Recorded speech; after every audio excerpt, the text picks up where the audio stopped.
আপনার স্বামী কি জিনিস জানেন? আপনার স্বামী কি জিনিস? ঢাকা গুলিস্তান গেছেন আপনারা? ফ্লাইওভারের নিচে কিছু পুরাতন জুতা বিক্রি করে, দেখছেন না?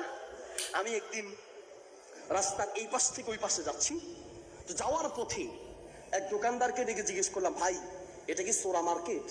হ্যাঁ, আমরা তো এই জন্যই মসজিদে গেলে জুতা খুঁজে পাই না, আমরা বলি সুবহান রাব্বিয়াল আলা, জুতা সোরা কয় জুতা কোন জোড়া ভালা।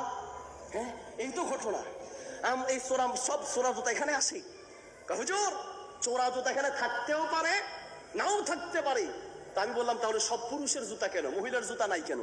বলছে, হুজুর মানুষ এখানে পুরুষের জন্যই পুরান জুতা কিনতে আসে, মহিলার জন্য পুরান জুতা কিনতে কেউ এখানে আসে না। আমি চিন্তা করলাম, আসলেই ঠিক। একজন স্বামী যত খারাপ হবে হোক, একজন স্বামী যত দরিদ্র হবে হোক, নিজের জন্য পুরানটা কিনবে, নিজের জন্য কম দামিটা কিনবে। বহু ঈদ গিয়েছে, নিজের জন্য কোনো একটা পোশাক কিনতে পারে নাই। বহু স্বামী আছে নিজের জন্য কম দামিটা কিনবে, কিন্তু নিজের স্ত্রীর জন্য সবচেয়ে বেশি দামিটা কিনতে চায়, ঠিক না? আর আপনি সেই স্বামীর সাথে এভাবে কথা বলছেন, আপনি স্বামীর সাথে এভাবে কথা বলছেন।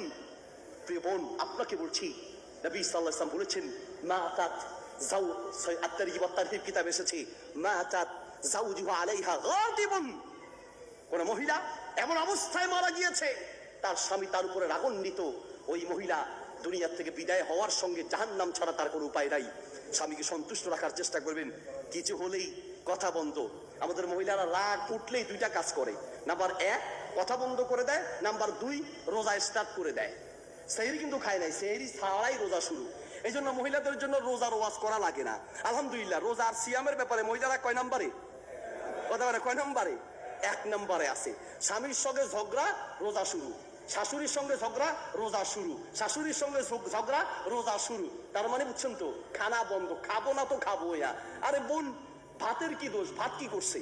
রাত্রে দরকার হয় ঘরে দরজা বন্ধ করে অন্ধকারে খাবে, তারপর আপনার সামনে খাবে না, কারণ আপনার সামনে খেলে তার দাম কমে যাবে। আল্লাহু আকবার। সম্মানিত প্রিয় বোন, আপনাকে বলছি, আপনি যখন রাগান্বিত রেখে, স্বামীকে রাগান্বিত রেখে ঘুমান, সারা রাত ধরে ফেরেশতারা আপনার জন্য গজবের বদদুয়া করে, আপনার জন্য গজবের বদদুয়া করে।